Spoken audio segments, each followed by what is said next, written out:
This is why small business matters from Northumbria University, supporting small businesses with the Help to Grow management programme. Hello and welcome to this episode of Why Small Business Matters. My name is Matt Sutherland and today we're joined by Glenn Stephenson, entrepreneur and co-founder of Fluid Focus, a venture-backed productivity and digital wellbeing company helping businesses and academic institutions address smartphone distraction and unintentional screen time. A Northumbria University alumnus, Glenn Stephenson founded the business with fellow Northumbria graduate Connor Mason after experiencing firsthand how constant smartphone use was eroding focus, productivity, and the ability to properly switch off. This is a huge issue that runs through the grassroots of education into every professional and creative sector where there's desk-based work. It is a systemic challenge. In terms of what we've tried to do in response to this, it's firstly on the acknowledgement tech's here to stay. We're seeing the AI boom come down the track pretty quickly, which, by the way,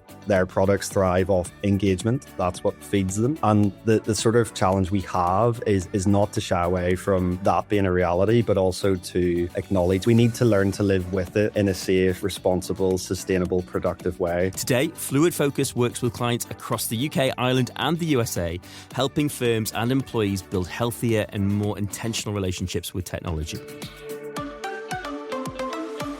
Lovely to see you, Glenn. And let's start in the very moment. I saw last month that data was published on the amount of smartphones consumed here in the UK, and it was around 17 million. So 9 in 10 of us have access to a smartphone. And we know that they're packed full of nascent technology. They provide us with instant information on anything that we really need. And of course, they're slimline. They're just put in our pocket and we're off. How have we behaved when we've moved from owning conventional phones that rang and text people to the world of smartphones? Yeah, I mean, I reflect back to my first smartphone, which I got in my later teenage years, and it was pretty analog in nature. You could ring, call, maybe play some music off it, and that was the extent of it. Whereas now we've morphed into carrying little sort of supercomputers in our pockets at all time that run 24/7. And you spoke to how integral they are to our lives now, like for connection, through to online banking, through to navigation, you name it. There's so many use cases that flow through the smartphone, and you'd struggle to find a thing in a human's life that is more ubiquitous than a smartphone. We all, I think, are aware of the attention economy now, which has a pretty brilliant model. They have found a way to monetize human time and attention and data. And that's why when you look at some of the biggest businesses on the planet today, namely your social media firms and entertainment products too, they're free to use. And that's because we, the people are the product. So it's a ingenious model that has sort of crept up on us over time. And then when we look at the data around just time spent on screens, it starts to get to a level that is of excess use and often unintentional use. For example, last year we ran a research program and it engaged around 2,800 Gen Z. The average smartphone screen time, so just phone screen time, was 6 hours a day. You look at that over a year, it's about 94 days a year will be spent scrolling. And over a typical lifetime, you're up towards nearly 28 waking years when you factor 8 hours of sleep in. So what has, and just to conclude, sort of happened quite subtly and then suddenly is the phone features in every waking moment. We wake up, a cheeky scroll in the morning. It might feature in our commute on the way to work. It might feature throughout our workday, into the evening, maybe even at the dinner table and in bed at night. It has just become sort of all-consuming, and it's sort of stolen those moments of boredom, solitude, curiosity, and what feels like insignificant interactions. Actually, when you scale them out over time, it's pretty extreme. And what we're seeing, and just to conclude, is with each generation, the amount of time spent on your screen increases. So as you work through Gen Z through to millennials and et cetera, you're seeing that screen time increase. I was looking at the data of the amount of time we spend at work. And on average, it was around 36, 37 hours per week. It's increasing. It's getting closer to 40. So we're working more as a UK labour force every year. Approximately around 85,000 hours over your kind of working lifetime. Do you think that actually, based on what you've just said, with this kind of always on, always connected mentality, that there could be some correlation that actually, as employees, we don't have that downtime and we are kind of always feeling at work? For sure. And I think there's a couple of different angles by which we can look at that from. If we just look at the traditional workday, there is this sense of struggling to focus because our attention is vied for literally every minute or two. I know Microsoft released data with their products alone. So Microsoft Teams and Outlook, the average professional is interrupted every 2 minutes. So this fragmentation of focus subsequently sees the workday stretch later into the evening. And then that sense of feeling always on is actually a byproduct of not being effective throughout the workday and trying to play catch up during the evenings. And Microsoft in the same report actually talk about a third working peak forming, which is where professionals will log on typically after 8 p.m. after dinner to do more work. And it's also coined the phrase of the infinite workday. So it's no longer, something that people look at and go, oh, this is just a me problem. It's actually recognized, at a industry level that for modern professionals and particularly the private sectors, this always on culture is very much persistent and real. And I can't recall the exact source, but there was some recent data I saw, and it was 80% of professionals feel like they lack the time and energy to do their job, which of course is feeding into this crisis of burnout that lots of employers are battling with. Let's lean into that, because I think that's really interesting, because there was a study produced just in April this year, 2026, that surveyed 5.7 million SMEs here in the UK. It was produced from the Enterprise Centre for Research. It provided a really thoughtful infographic on really, kind of 2 pages of what they found within the study. Now, a lot of it was linked to AI, but when it came to staff and employee well-being, there'd been a 37% increase in issues with presenteeism, so issues with absence, mental health, long-term sick. Do you think a lot of that is correlated with this increase in digitalization? There's always this feeling that you have to be switched on, or even the feeling that at 8 o'clock you can't kind of just sit down and watch the TV, because actually your colleagues are probably going to be back onto their phones or back onto laptops and logging back on. In short, absolutely. I think you speak to any modern professional and that sense of not being able to just decompress is really, really shared by most. And a large part of that is firstly, technology doesn't sleep. It runs 24/7. This is a bit of a rogue sort of segue, but the Netflix CEO is on record saying the tech businesses are not their competition, sleep is, which speaks to the mindset of, a lot of these entities whereby they don't want 30 minutes of your waking time. They want as much of it as possible, because that translates to revenue. So you have this toss up of feeling sort of hooked up and sort of sought after whilst at work through getting emails, Microsoft Teams, Atlassian, and then in parallel, you've got your personal tech stack, WhatsApp, social media, maybe entertainment apps also pulling your attention. So what you're left with is the only downtime really is the shower or in bed. And what we're seeing is even in those two environments, the phone is very much a feature in lots of people's bedtime routines. But we're also seeing a trend of people taking their phone into the shower and having the auto scroll on TikTok play. So it speaks to, we need to have an off switch, and many people struggle to do that. And it's again tied back to what feels like insignificant encounters with your tech. Actually, what that translates to is this overwhelming sense of always feeling on.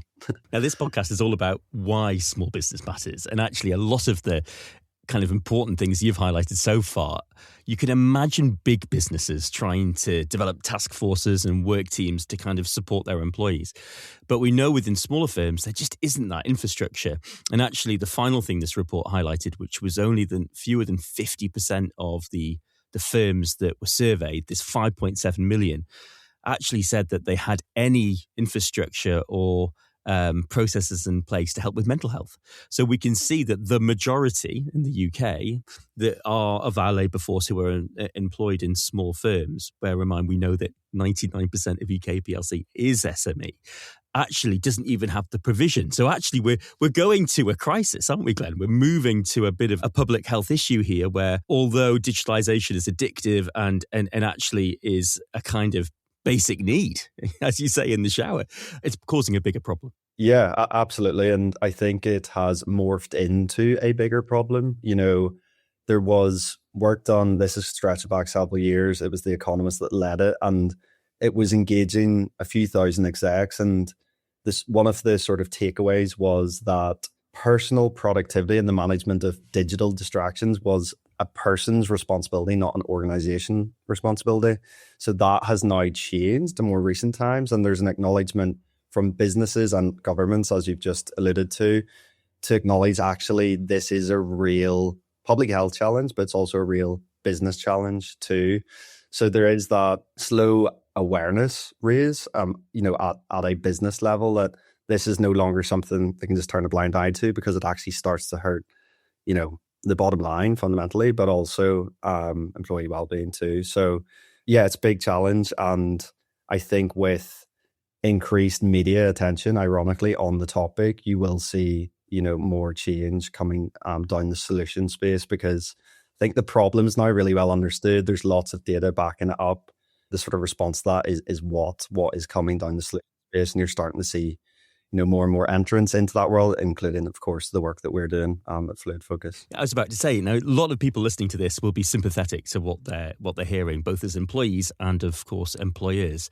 But you did something different, didn't you? You were also sympathetic to what we've been speaking about, but you reacted differently. Tell us a little bit about your reaction to this and the development of Fluid Focus. Yes, and I'll try my very best to keep it succinct. So I guess Fluid Focus as a idea was born out of a shared problem that I had with one of my friends. I also went to Northumbria with Connor Mason, who's now co-founder of Fluid Focus.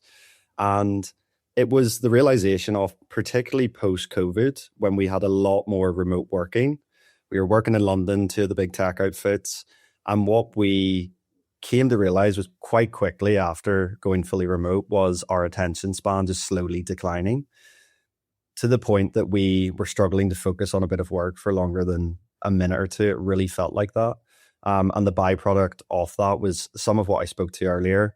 The day feeling really fragmented, it's stretching later, feeling busy but not productive. And subsequently, mental health, physical health, relationships and sleep all took a hit because the phone was just a feature throughout. So there was that sort of overwhelming sense of the phone just becoming all-consuming. When we realized it wasn't an us problem, we looked out, at society at large. This is a huge issue that runs through the grassroots of education into every professional and creative sector where there's desk-based work. It is a systemic challenge. In terms of, what we've tried to do in response to this, it's firstly on the acknowledgement tech's here to stay. We're seeing the AI boom come down the track pretty quickly, which, by the way, their products thrive off engagement. That's what feeds them. And the sort of challenge we have is not to shy away from that being a reality, but also to acknowledge we need to learn with it. We need to learn to live with it in a safe, responsible, sustainable, productive way.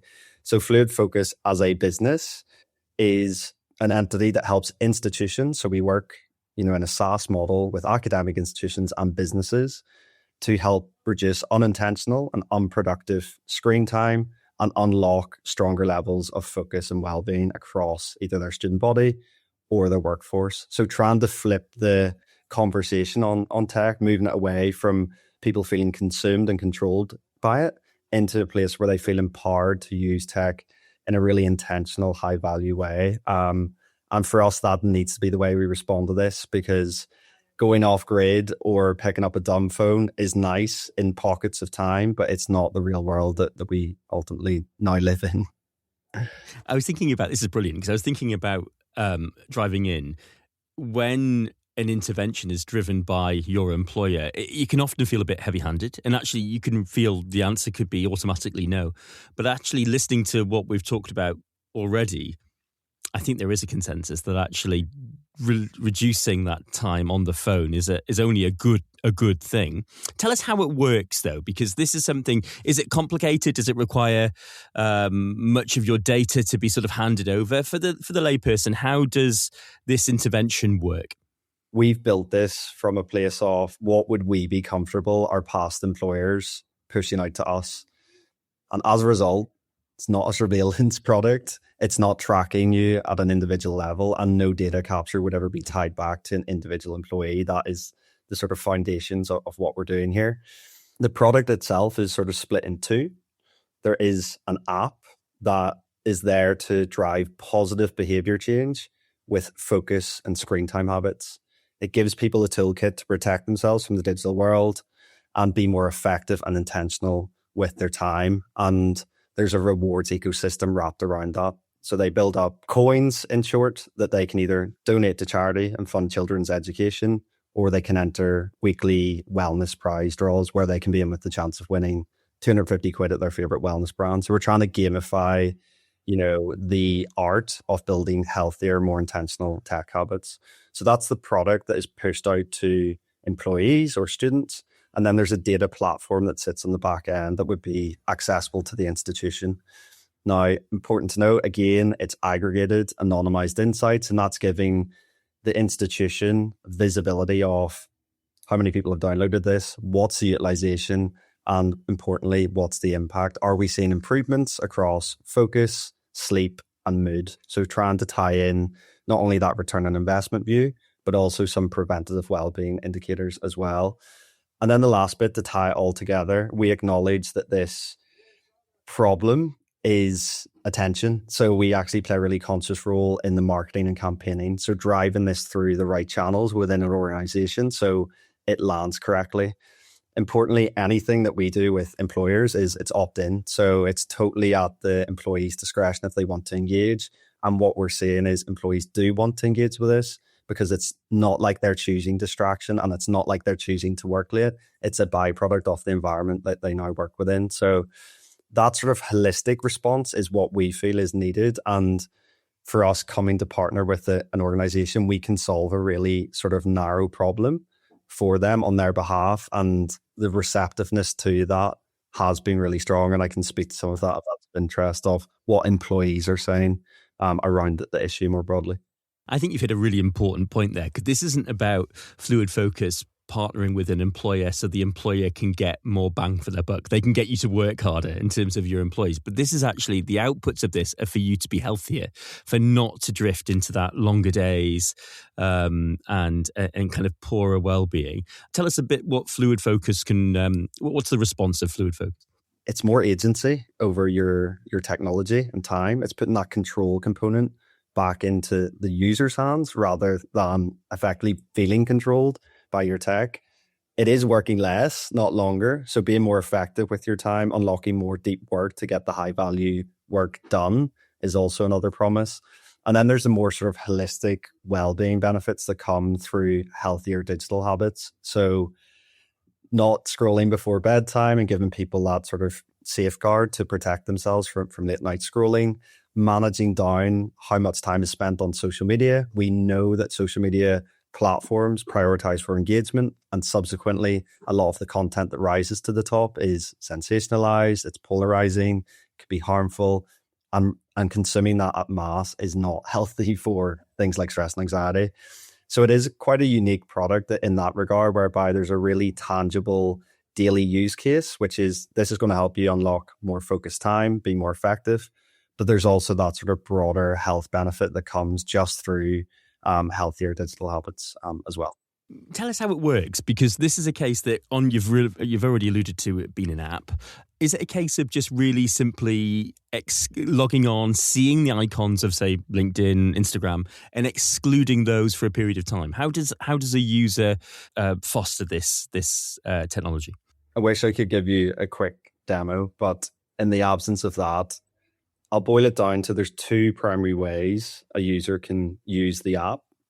The first is unlocking intentional focus. So the problem that lots of professionals and students face is they sit down to get their head into a bit of work and they can't, because their smartphone is in and out of their hand every 30 seconds to 2 minutes. And therefore, their ability to just crack through the work in front of them is really limited. So within the focus pillar of the app, what someone can do is say, I'm intensely going to block out these distracting apps. So they could select it by app or by category. It would drop them into a focus session. That is a really simple screen that they cannot exit. So they're contained within this area, and they either stay on that screen or lock their phone. So they can't roam on their phone during that time. And the forfeit of leaving that session early is the session ends, and they don't collect the in-app currency they've been accruing for every minute they spend in focus. So for 25 minutes, they would collect 25 coins at the end of the 25-minute session. And that's where we're bringing loss aversion psychology and gamification together to incentivize focus. So what we're giving people is the protection from notifications and digital noise and the structure to work within. And that's the sort of bread and butter of helping someone be more effective with their time. There's also a bolt-on within there around science-backed focus music. That's through an external partner called Mindstream. So we saw in a recent research program that we ran, 85% of Gen Z listened to music when working independently. But when we looked at what type of music, it wasn't massively conducive with better focus. So we brought in that external global leaders in that space to provide science-backed focus music, which has been really well received. Well, actually, we see again from an employer perspective, and again, we see this as a problem with SMEs, that very few SMEs have guidance on how to support remote workers.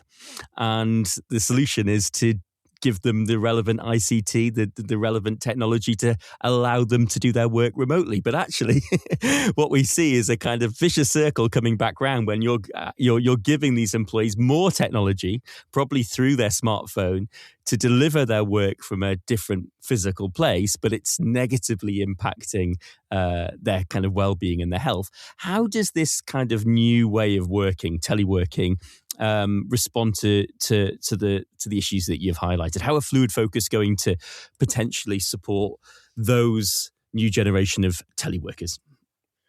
Yeah, it is now the new norm, right? It's actually a bit of a sort of retention lever that employers pull, and an attraction lever too, to have that flexibility, and modern workers certainly search for it, but it doesn't come, without its challenges. There's absolutely no doubt about that, and the lines between work and life quite easily blur, and there's no obvious sort of cutoff, during the end of one's day. So, it's pushing out really sensible guidance around out of hours pings. Like, can we just use schedule messages or schedule emails? Can we protect at a company level a morning during the week where there's no meetings, and that's for deep work to commence? Yes, we normally can. Through to just, people, I think, being a little bit more aware with not having to be online all the time and not having to respond to your manager. Because just to wrap up my point, I suppose, talking about, the generations moving through the workforce, we know about 28% of the global workforce is already Gen Z. By 2030, it'll be 78% Gen Z and millennial, a massive sort of digital native workforce.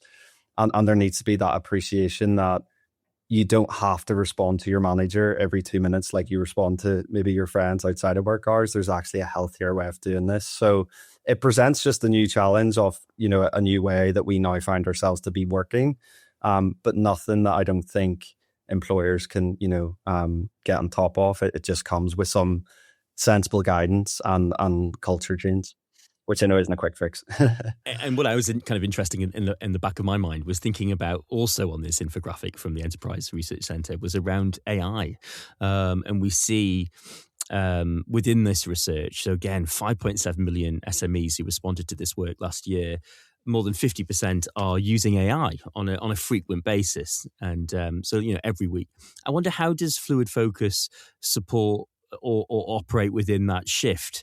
I know that I'm just thinking about sales. I know people who are in sales who are talking and bouncing question off prospects to Claude and asking about ways in which they can basically get a demo, get a meeting, and get a sale. So you're using AI, you're using a new way of thinking, and that requires technology, doesn't it?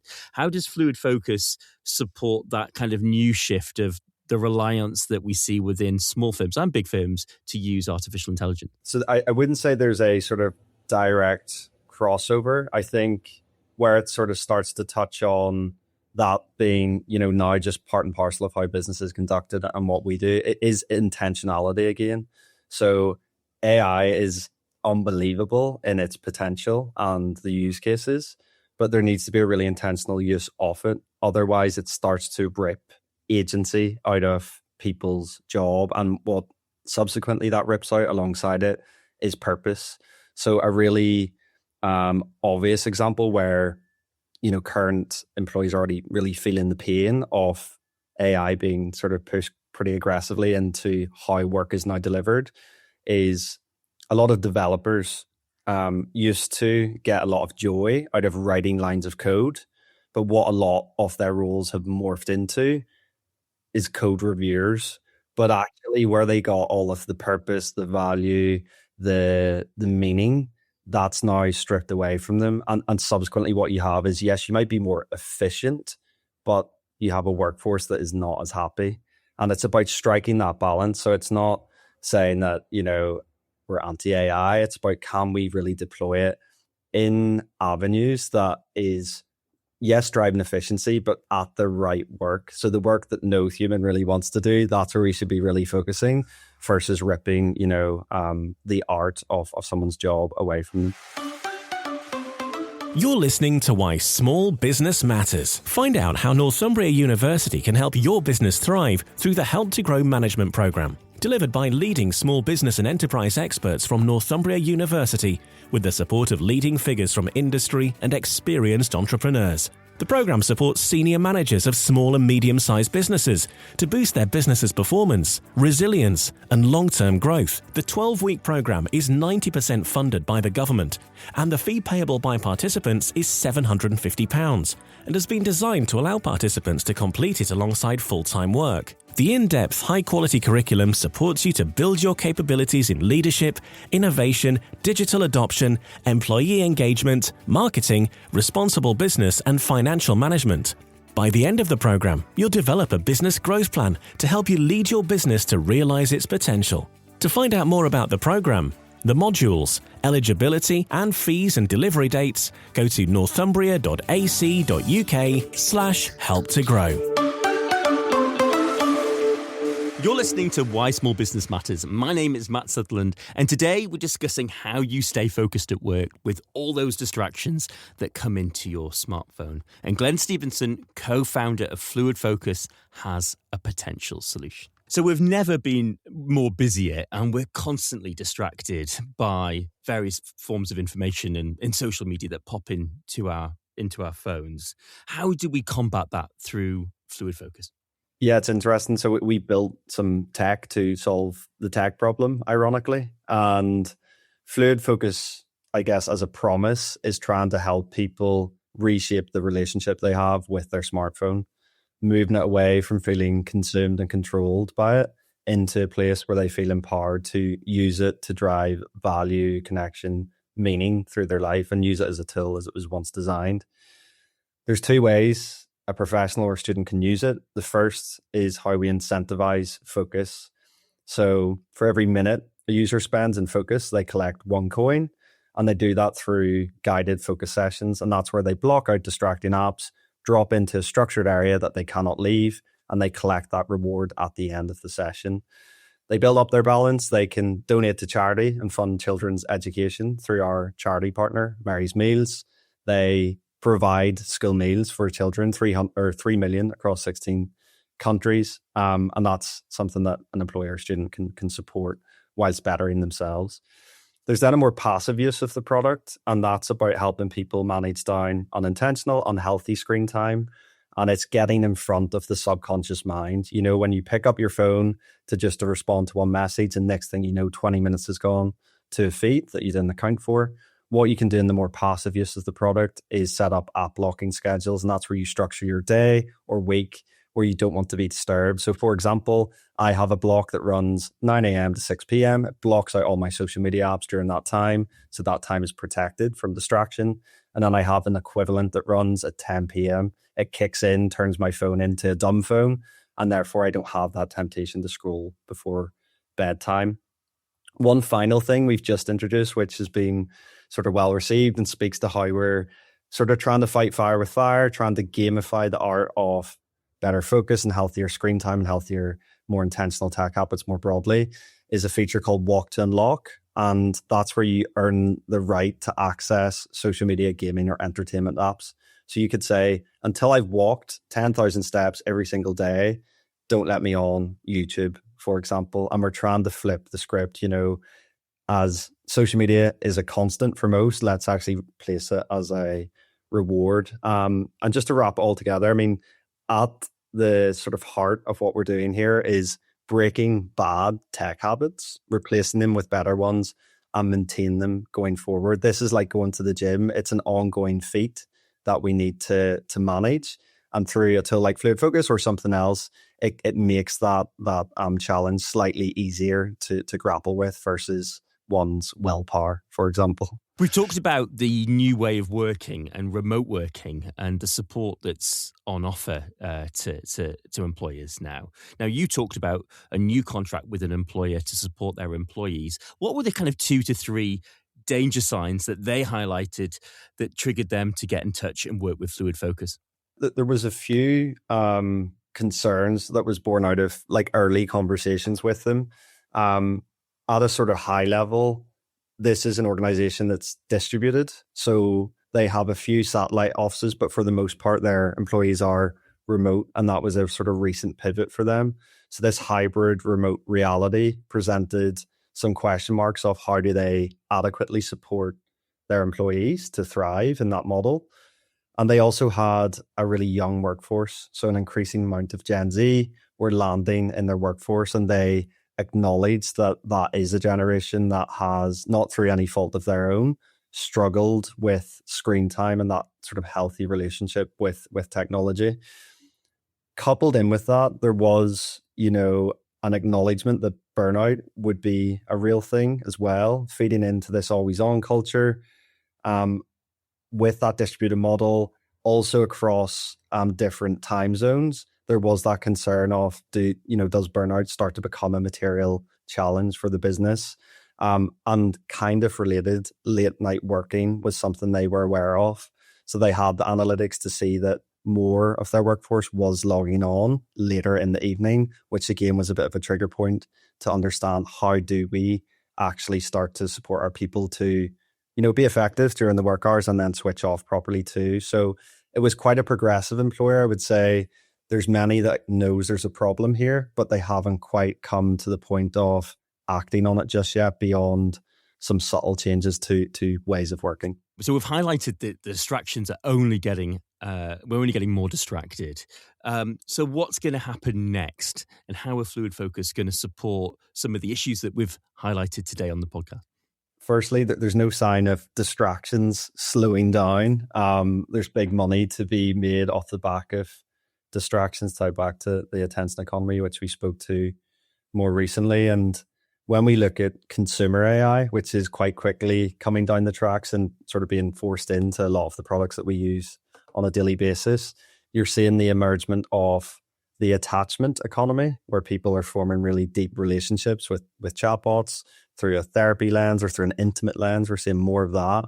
And it all ties back again to humans and technology becoming further integrated, and there not being that downtime and that off switch. I think Fluid Focus is positioning itself as something that is the counter opposite of the attention economy. It's actually helping people spend less time in their technology overall And we're seeing moves towards the unplug industry more broadly. There is a longing for that off switch, for some time away from technology.